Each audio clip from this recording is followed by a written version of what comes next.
a bunch of years, I get my certification in hypnotherapy, and I actually did distance learning to get my PhD in hypnotherapy Oh, from wow. England. Yeah, because they didn't have anything available in North America.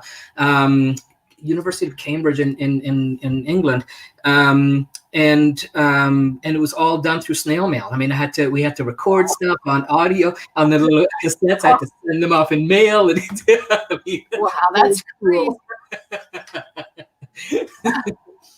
And You wanted it. You really wanted it. well, I just loved it, and there was nothing that was available here, right? And then as I was doing that, Tony Robbins came on the scene and started to open up this door called neuro-linguistic programming, or neuro-associated conditioning is what he called it, but it was based on neuro-linguistic programming, or NLP.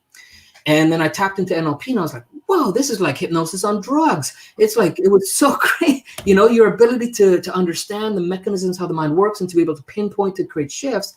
It was just amazing. And so I kind of took that route, and it just kind of led me on to all these other different certifications and things like that.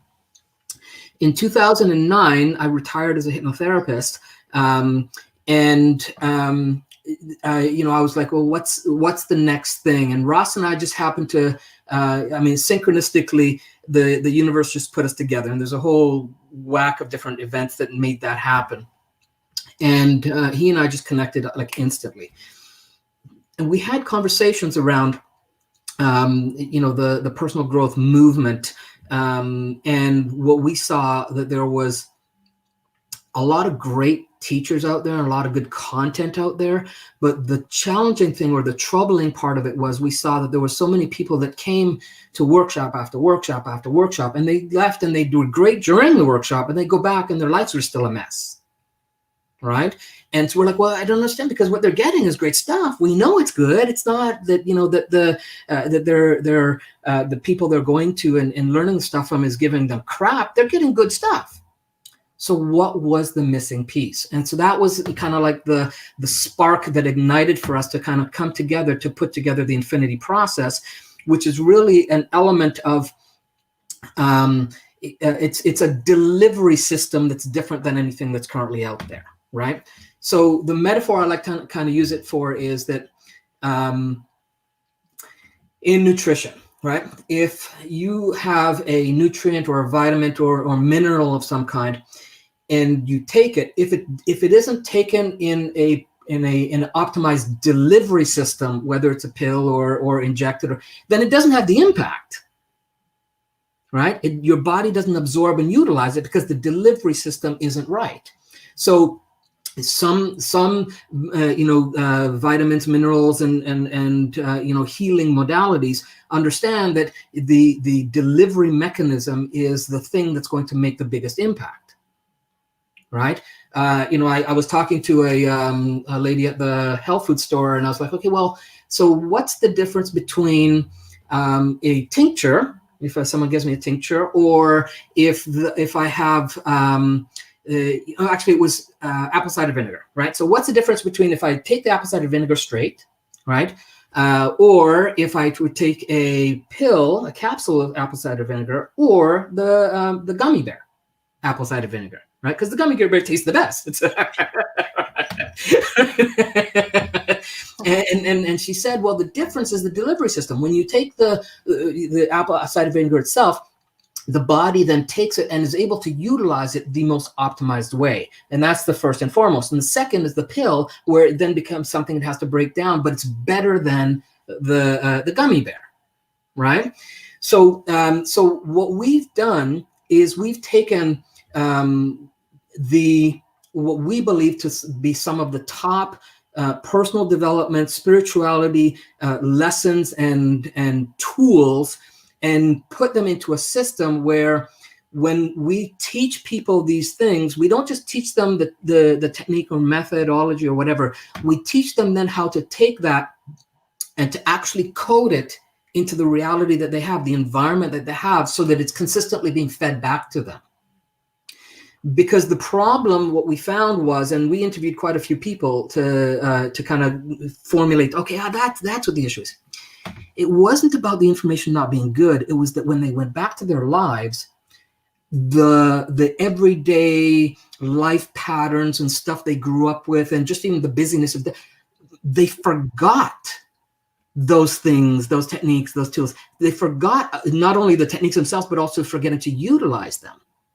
So we said, well, what if we were able to teach people to take those same things, but then code it into the reality around them so that there's a constant reminder and constantly triggering them back to the memories, constantly triggering them back to the emotions, constantly triggering them back to the transformations that occurred, to reinforce those things so that those become the new defaults. Right? And so that's when we now come into what we call the infinity matrix. So the infinity matrix, essentially, it's just a metaphor for what we call reality, right? So essentially, it's just that. And so if we break it down and we start off with infinity, infinity implies all space, all time, all energy, all matter in every direction. Okay. Okay. So you try to formulate that. Okay. So there's a isness to it, right? There's an all that is, if you will. So that's the infinity part of infinity matrix. The matrix is an environment or material in which something develops. It's a surrounding medium or structure where something within or from which something else originates, something else develops or takes form. So the infinity matrix is this environment where something exists, something happens, something takes form, and something is experienced and not experienced moment by moment. Okay. So, and we can kind of talk about what do you mean by experience and not experience?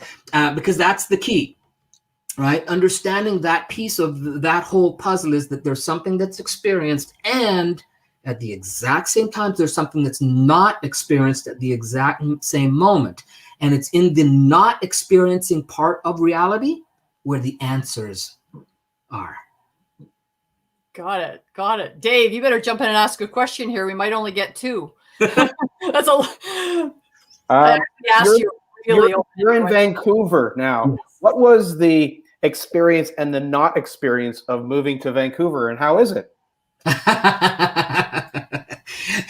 Well, the experience and the not experience of being in Vancouver, showing up here, was in 2009. I decided that I just come to a place where I felt that I'd done enough in the realm of transformation and supporting people through hypnosis, and having done almost 20,000 sessions in my career, and I was kind of in this place where I was looking for, okay, what's next? How else can I impact the planet more? How can I be more of an influence and create shifts? And just synchronous events that led me out this way. And then I made connections with someone. And then from that someone, I ended up meeting Ross, and then I ended up staying out here. Whole family moved out. And and so it's been a real whirlwind, definitely a lot of ups and downs. And it's through utilizing this process called the infinity process that's really allowed me to go through those turmoils and still stay in the flow, stay balanced, and to continue to grow.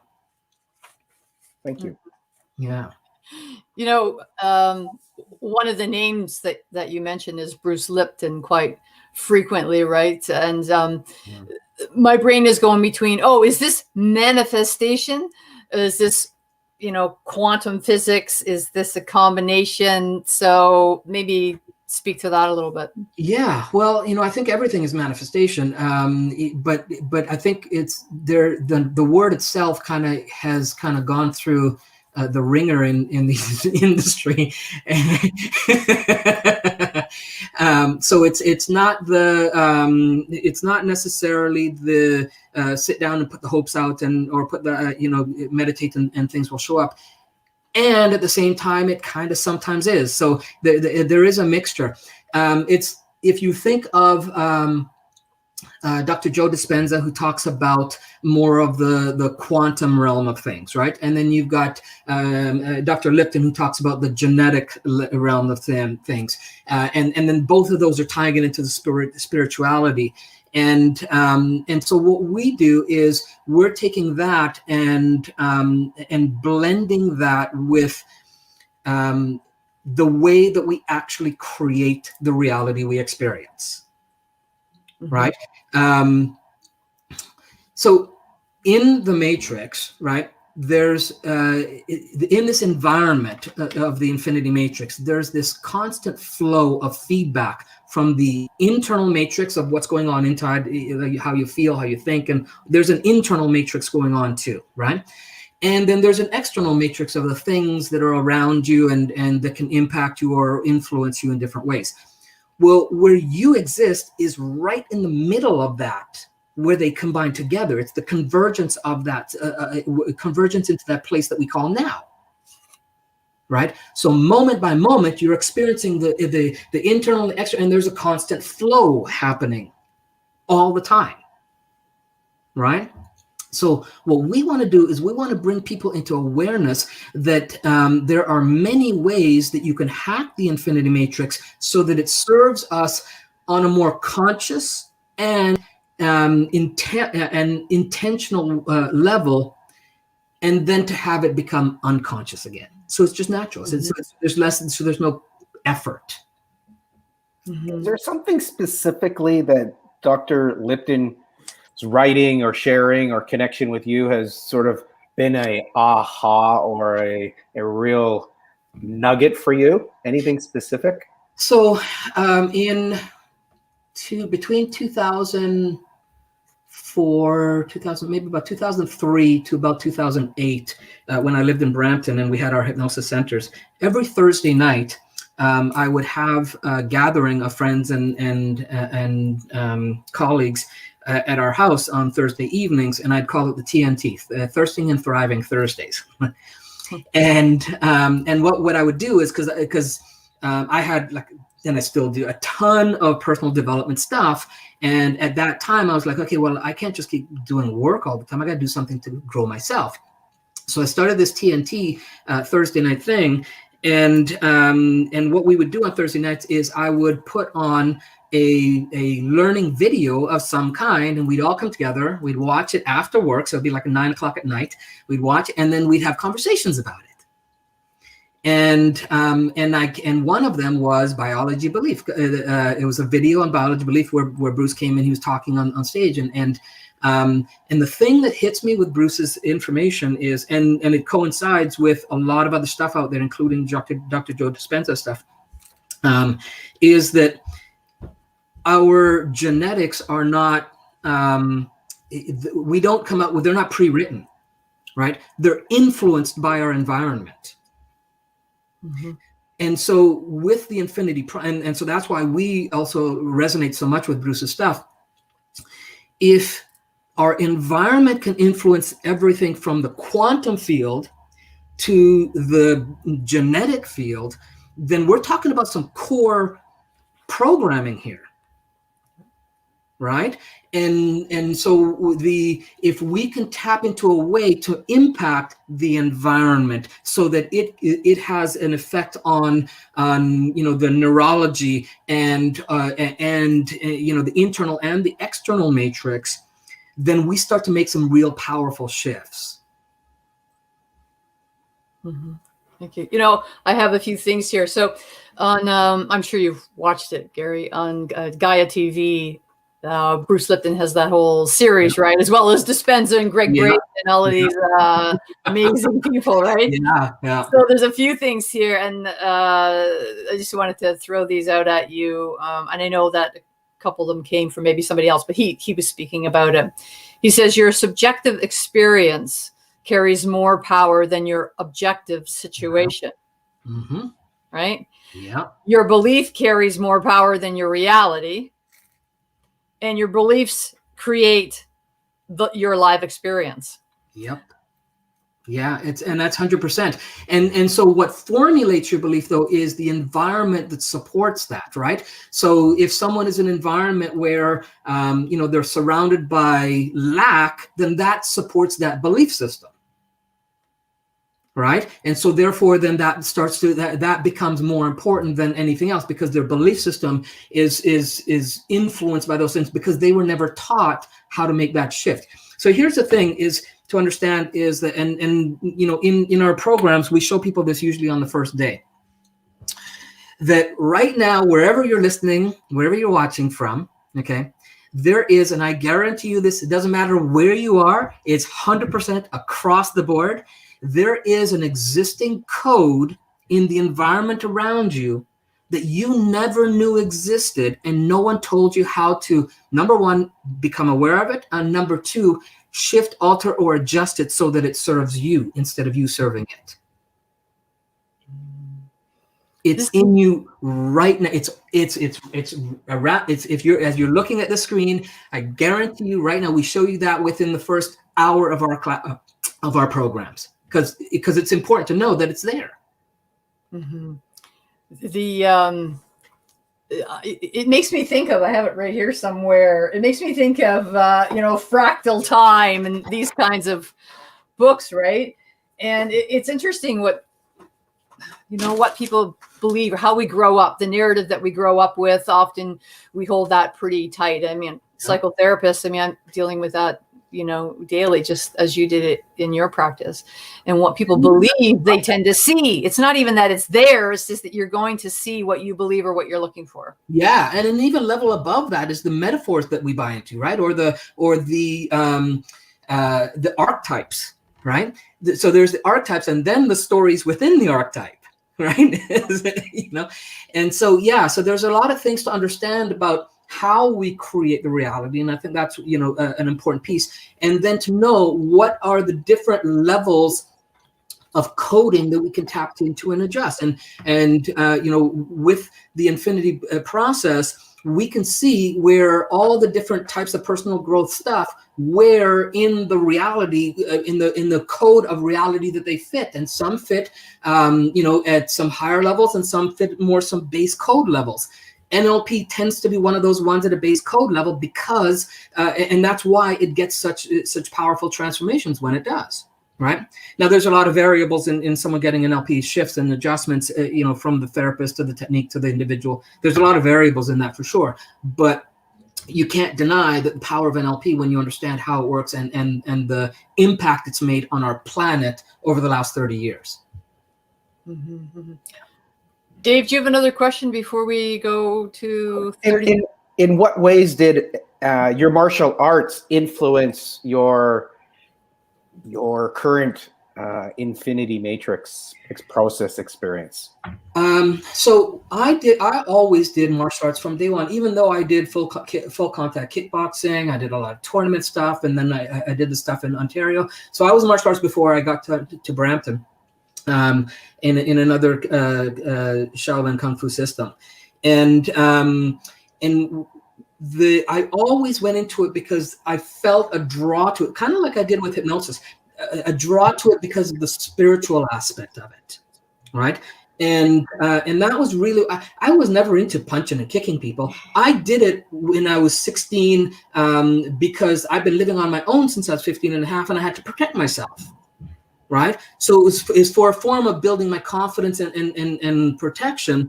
But the calling for me was always, what's the spiritual aspect? How do I use this as a tool to be better? So the meditation part of it resonated with my hypnosis and my hypnosis training.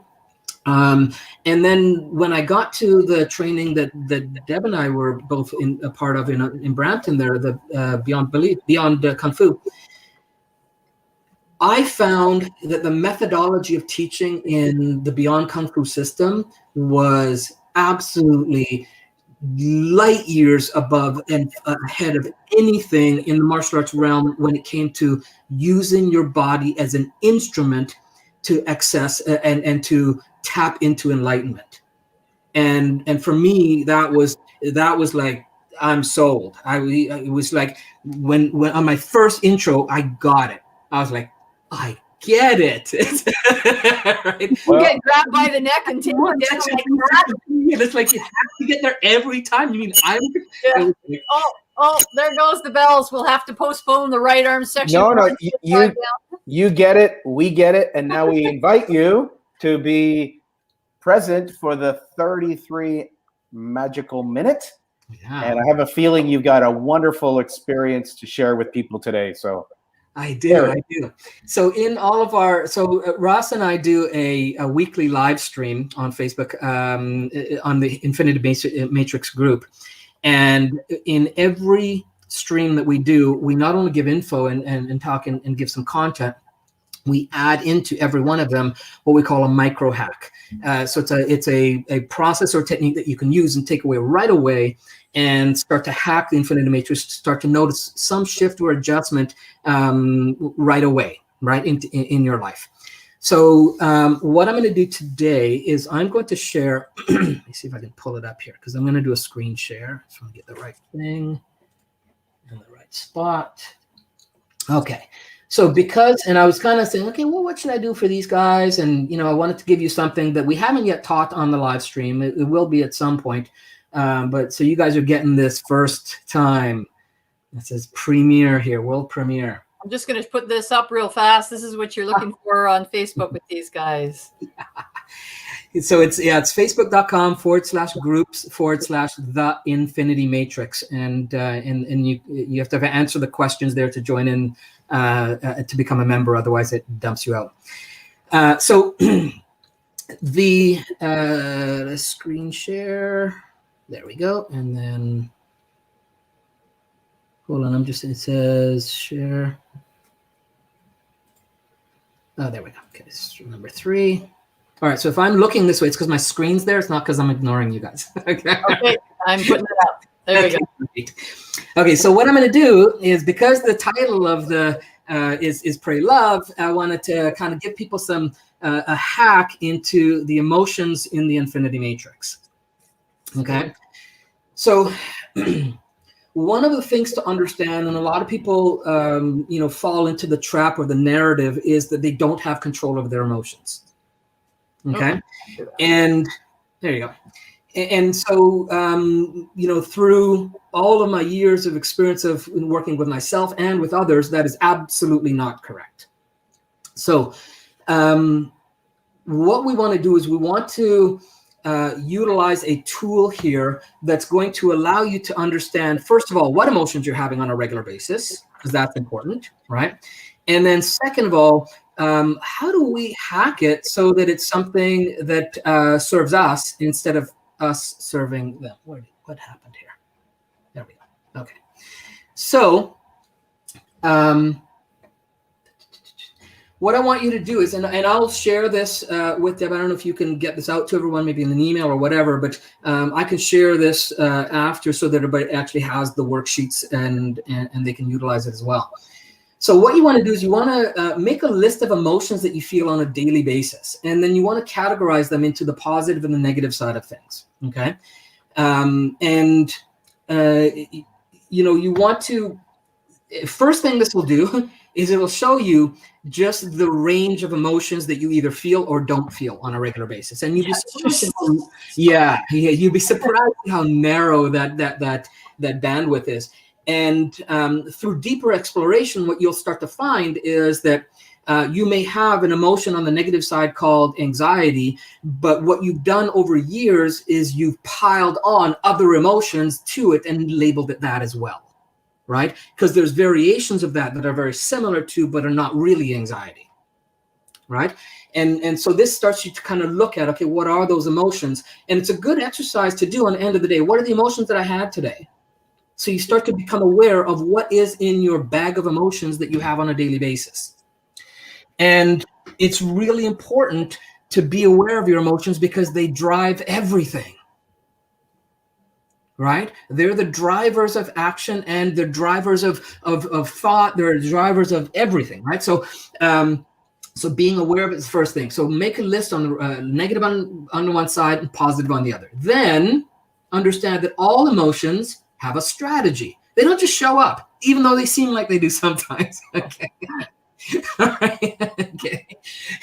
Um, the they all have a sequence of steps that the internal matrix of the mind, so your thoughts, your memories, your ideas, your belief systems, your filters, all the stuff internally, there's a sequence of events that happens, as well as within your body itself, there's a sequence of things that happen. And then sometimes it's also in your external environment. So we're working with, again, the infinity matrix being the in and the outside, right?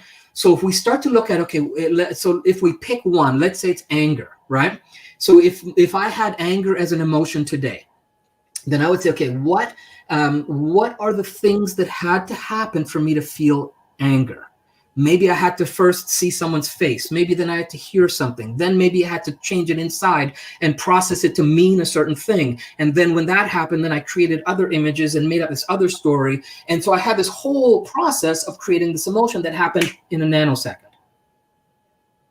Right? So what we do is we start to then break down the code of how we create emotions. And the cool thing is that when you find the code for anything, in order to change it, all you have to do is change one of the elements of the code. And then it's no longer the same thing. It's like math, right? So if you do 1 + 2 + 3 + 4 + 5 + 6, all you have to do is change one of those numbers for it to be different at the end. It doesn't have to be the whole thing. But some people think they got to change their whole emotion. No, you just make a shift. And then it's something different. And then you also have control. And then you're empowered. Mm-hmm.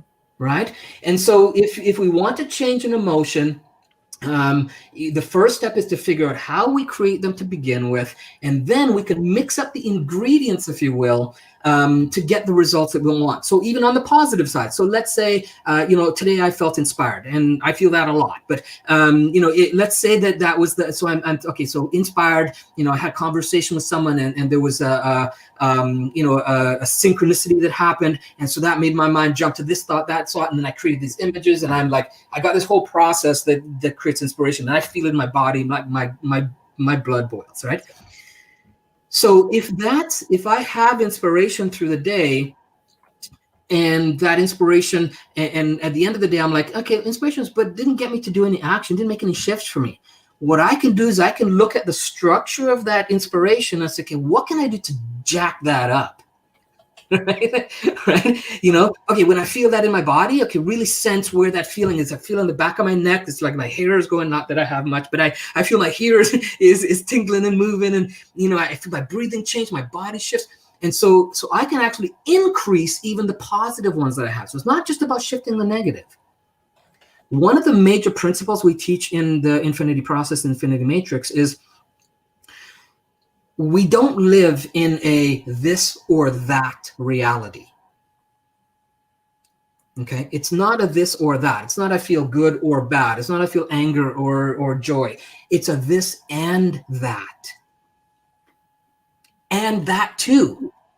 Okay, so it's an everythingness to it when we're thinking about this, right? And so so what we do is we have both of them. Then what you do is you pick one emotion, okay, that you want to work on. On the positive side to improve and get it even more and jack it up, or on the negative side where you want to make a shift to a more resourceful one. And then what you do is you write down your strategy, figure out what that strategy is. And then the fun part is then play with the ingredients and see which one makes the biggest shift for you. Because you're going to find that there's going to be one that completely takes it from the negative side right over to the positive side. Right? And it could be just something you say to yourself. It could be the way you move your body. It could be something in your environment that you, instead of looking at, the negativity on a TV, for example, and shifting that to something that's positive, or going to a book, that shift and making that you make that intersection, the intervention is probably the best word, that intervention, right? And then when you do that regularly, that new intervention becomes the new pathway for you. Right? So you do that with the negative and you do that with the positive, so you can have one on each. And here's so here's some. That's not definitely not all, but if you get the idea. Oh, let me go to a full screen here, and then there we go. That should be one more down. Okay, so the goal is to be always moving over towards the left where we got empowering. Yeah, there we go. So moving over to the left where we have empowering emotions. All right. If you're in states of blame, discouragement, anger, revenge, hatred, rage, jealousy, or any of the negatives, right, on down here, right, the goal is to make some shift to these to get them up into this, because going right from here, from the bottom right, sorry, for the disempowering, from the bottom right over to the left, empowering emotions, can sometimes be too big of a shift, too big of a jump. So the way to make that transition easy is you go up and you change blame into boredom, blame into pessimism, blame into frustration. While it's not positive, it's not as disempowering, right? It's more of a neutral emotion. Worry, disappointment, overwhelm. Those are more, again, we've been conditioned to think that they're negative, but they're more on the neutral side because they leave a window for something to occur. Right? So whatever your negative, your disempowering emotion is, and is to find an ingredient that can move it in a direction up or a direction to the left. Because when you get it up to the top, then it's easier to move it over than it end up in the left on the empowered side.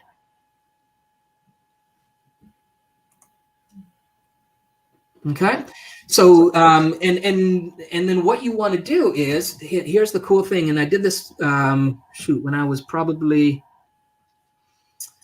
I want to say about 24 or 25. What I did was, when I learned this process, I'm like, that rocks. And so what I did was, I created a binder of all of my different emotions, and then I would have these recipes for all these different things that I could say, oh, okay, when I feel like, okay, let me go back, and I would, number one, assess whether that was still the recipe or not. But I also knew what was the key factors that allowed me to make the shifts. And then I started to teach this to my clients, and people that had like years and years and years of deep depression, they come back the next week and like, Garry, I can't believe what's going on in my life right now. It's like, because they feel so empowered, and they understand the code of what their reality is showing up as. Mm-hmm. Yeah, thanks for sharing that, Garry. That was probably our longest magical moment, but you know what? It's so important. And I think that if people knew this type of a practice, because it's like, okay, well, I have to just be positive thinking versus negative thinking. Well, that's a whole stretch. And we are our words. And if we can formulate a series of words that gets, depression, it's like everything falls into depression and anxiety right now, and alone. Mm-hmm. So, but if we can stretch the words and open that up a little bit more, then there can be a place of sort of neutrality that can be a place to exist during, difficult times. It's a broader spectrum, right? It's a broader spectrum of choice, which is ultimately where we want to get to. Yeah, exactly. Dave, what is your magic minute on the strategy that Garry presented? Well, actually, I love it. It's a great tool, strategy, approach. I love the metaphor of a recipe. I really feel that it can serve. And I guess as I was listening to you, I was processing a couple of questions, and one magical moment was, okay, in what ways? I have two questions sort of for Garry. Because I have a feeling you use this on a regular basis, because this is such a go-to power strategy to assist people. Yeah. And then I was also very curious on infusing, in what ways does spirituality come into this for you? I guess I see this as a wonderful strategy. And then tell me a little bit about spirituality and Garry, please. So great question. I guess if I were to probably pull a quote to kind of summarize it for me. There is a philosopher, a spiritual teacher, George Gurdjieff, about 100 years ago or so. This quote said, I'll tell you one thing that will make you rich for life. There are two struggles, an inner world struggle and an outer world struggle.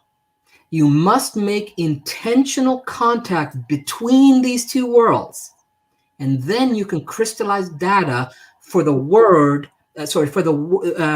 for the third world, the world of the soul. Mm-hmm. Sweet. Because that's where it happens. It's in the moment. It's in the now. And that's where, with the infinity process, we are really big pushers on getting to what we call the choice convergence point, which is that point of now where all possible things exist. And so to us, that's as close to describing what spirituality is about as you could ever get. Mm-hmm. It's having the unfiltered, unbiased, the unconditional ability to choose. Mm-hmm. That's what so many people, I say, I don't like to use the word lack, but that that belief system that we actually choose, that we actually create the reality, the feeling, the spirituality. I love that question, Dave. That's just such a rich question. I feel like I want to extract more out of Garry based on that. Please do, because that's what we do here at Pray Love. We look to get those morsels of deliciousness. So please ask the next question. In the spiritual sense, I feel like people have limits. They believe, like you said, they believe this or they believe that. Oh, yeah. Yeah. So talk more about that sweet place of choice.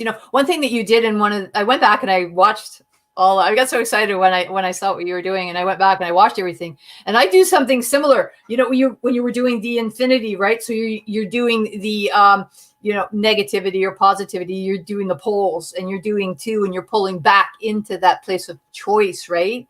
Yeah. I've been doing something similar with clients, and when you did that, I thought it was such a rich experience. But that, to me, that's that sweet, that spirituality, that sort of unconditional love place to get to that self-compassion place. Yeah, and it's the convergence of the internal and the external in this place that we call now, right? It's called a lot of things. It's called space of variations. It's called quantum potential. It's called palace of possibilities. It's the center point where you're not at the mercy of polarities. You're not at the mercy of the polarities of internal or external, good or bad, up or down. Instead, you're firmly seated in the middle of choice. And that's where you're in the most powerful place you could exist, because in this place we're calling what we call the choice convergence point, this is where you create your reality from moment to moment. Right? And being in the now by choice is an environment that unconditionally is there to serve us up whatever we order. Because it's unconditional. Whether you order negative, it doesn't care. It's unconditional. It's so true. And this is why Ross and I really push a lot of the idea that it's not a this or that. It's a this and that too. One of the things that really that we got a lot of comments on our stream was one of the things I said, okay, well, if you pick, so if we go back to the exercise that we talked about, right?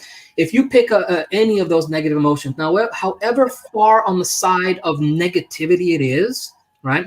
In order for you to know that you're feeling that, you have to, at some point in your existence, also feel the opposite of that, so that you know that this is the opposite. Beautiful. I've got a follow-up for that. There's a term called unconditional love. Mm-hmm. I've heard it a couple of times tonight. Yet when you hear it being spoken by people, usually you see the incongruency. Yep. You can feel it, you can see it, you can taste it, you can experience it. Can you speak to us about unconditional love? Yeah, well, I think it goes back to, again, it's this choice point of knowing that it all happens, right? And that the thing that and it's, hesitate because there is a reality that that we've all somehow bought into on some level, that we have to process things through these filters of I like, I don't like, I like it, and so it's kind of hard to get away from conditional from unconditional, and to shift it. Sorry, hard away from being conditional and shifting into unconditional. It's a very, very high level of experience to be truly unconditional. It's like, okay, it's going to happen, and trust it, and knowing that there is a grand scheme going on and you're a part of that, and everything that happens is a part of that. It's definitely something we work towards. I'm definitely not claiming that I'm there by any stretch of the means, but I definitely work towards it. And I look at for me, the way that I can be more unconditional is to come to this place, this choice convergence point, where I see all the options and all the possibilities, and I'm not at the mercy of them. It's when you become the mercy of them that you start to do the judgment things. And as a father of 3 daughters, they give you wonderful opportunities to be triggered in all masterfully wonderful manner. Oh yeah. For sure. Deb, do you have a follow-up question? The biggest teachers, my wife and my three daughters. Yes. Yeah. Well, one of the things I always want to make sure, we have 7 minutes left, but I always want to make sure that I ask guests if there's something specific like that they would like to share. If there's anything you'd like to share under the umbrella, obviously we've been talking about spirituality. The name of the show is Pray, Love. And I think a lot of people, one of the greatest struggles is the fact that they don't have that self-love, or they feel like they can't create something different in their life. Yeah. So is that to the crowd, or is that to me, Deb? I thought you... That's say it again, then, because I thought you were addressing the viewers. Sorry. No, I just want to make sure that you get to say a final thing, but I was wondering if you can kind of move it into sort of that idea of self-love and coming to that place. If there was a 30-second hack, what would it be? Again, it's to remember that anytime you feel a pull towards a positive or negative polarity, is to find out where the middle point is and start to live from there more consistently. If there was the quintessential hack of the infinity matrix, that's it. Mm-hmm. Right. Where are you going on this journey right now? Where do you think this is going to take you? What is it that you have or in the midst of creating?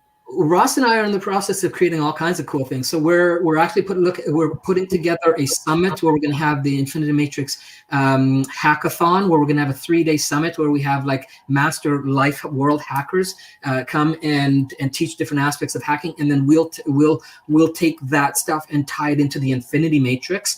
So we're in the process of putting that together. We also have a 7-day quest to hack success that's starting on Thursday, and we also we're doing a Zoom in a couple of hours for people that want to find out more about that.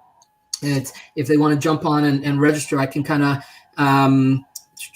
see, it's the infinitymatrix.com/success hacks and the digit number 3. So hackingtheinfinitymatrix.com/success hacks digit number 3, and it'll take you to the Zoom registration page for tonight, and it's at 8 p.m. Pacific Standard Time.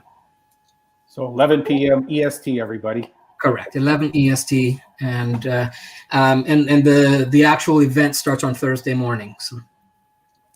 Cool. Mm-hmm. Fun. Yeah. Well, we're right near the end of time. Dave, time for a last question. Do you have something you want to ask?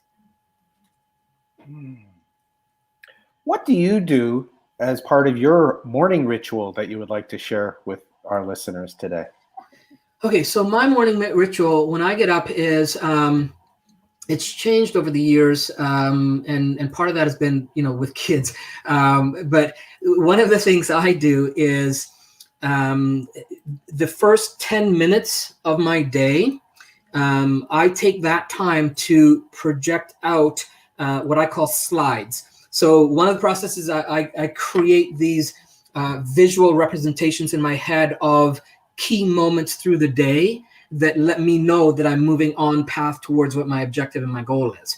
And then when they happen throughout the day, I'm like, there you go. So many times they become like deja vus, like, did I do this already? And so it's like, because I've rehearsed it so well, it just starts to become what I call a future memory. Beautiful. Yeah. Yeah, I love that when you were talking on the one show about future memories. Do you still regularly meditate, and do you do every night? I from the time I was probably 14 years old until our first child, I meditate every single night, hook or crook. It's the way that I go to bed. And then there was a gap there with the kids where sleep wasn't optimum. But for the last, probably for the last 6 or 7 years, I've gotten back to it. And not as consistently as I was then, but yeah, definitely every night I take myself through a self-hypnosis process to guide myself into sleep and to set my mind for how I want my next day to be. Thank you. That's excellent. Great feedback for everybody and for everyone to explore and find a way that works best for them. How about you, Deb? Do you have a final question, thought, or nothing? I feel like what's in my mind right now, Gary, is I'm seeing the candle racks. From the studio, I feel like I want to have a meditation tonight and stare at a candle. Nice. It's like I just feel this kind of really strong urge to do that. So thank you. It was really great just talking to you. Thanks to everybody for watching Prayer Love this evening. Dave, always a pleasure. Absolutely. And thank you both for having me on, and everybody listening. Appreciate it. And again, reach out at the Infinity Matrix page on the group on Facebook, and be happy to connect and chat with everybody there too. Wonderful. Thanks so much. And good night, everybody. Blessings, everyone.